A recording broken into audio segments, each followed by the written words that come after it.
चोर होते चोरी करायला त्याने नियम माहित नव्हता हळूहळू चला कोणी कोणाशी न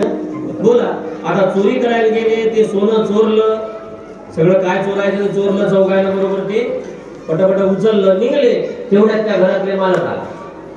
तर मालक असा होता की चार चोरायचा एका रट्ट्यात जीव घेत होता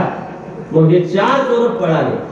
त्याच्यातले दोन जण गेले टेबला खाली एक गेलं इकडल्या कोपऱ्यात आणि एक वरी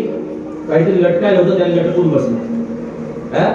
मग सगळे जमा झाले सगळे उठवले मालकानं काय झालं तो काय केलं ते म्हणाला काय केलं वरच्यालेच माहित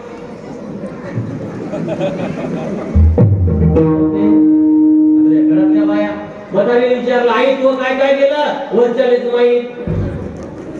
गेले विचारे काय केलं घरातलं वरच्याले माहित वरच्याला दंड उडी मारली माहित खालच्या दोघायले समजलं का